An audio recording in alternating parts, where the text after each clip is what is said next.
In the case that you have geometry from an old release of AutoCAD prior to the geometric and dimensional constraints, or you just happen to receive a drawing from someone who's not using constraints, what's the most efficient way to take that drawing and turn it into a constraint parametrically driven type drawing? Well, the answer to that is going to be AutoConstraint.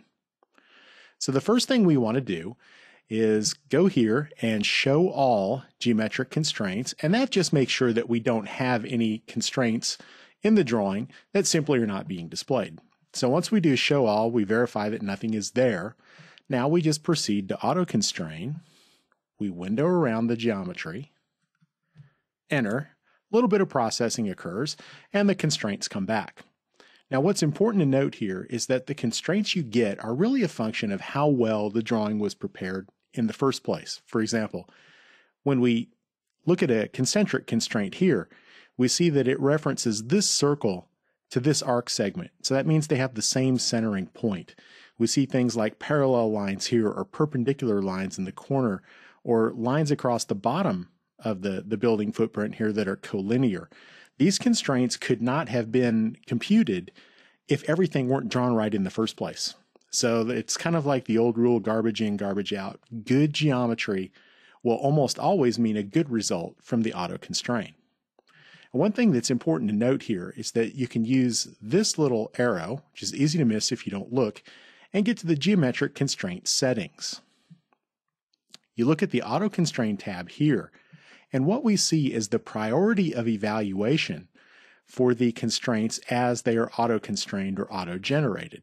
So we can see coincident points happen first, collinear, followed by parallel and perpendicular, and on down here.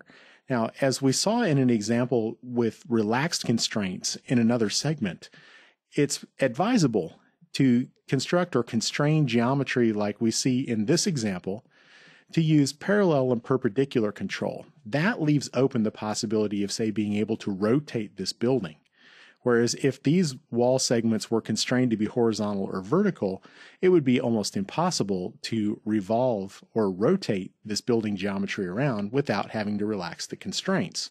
So that's why you see the constraints in the order they're in. However, you don't have to accept that. If you really wanted these segments to be construed as horizontal or vertical, you could take these and then move them up, very much like you would, let's say, in the Files tab of the Options command. So it's very easy to control that. If you wanted to reorder these, as I'm doing here,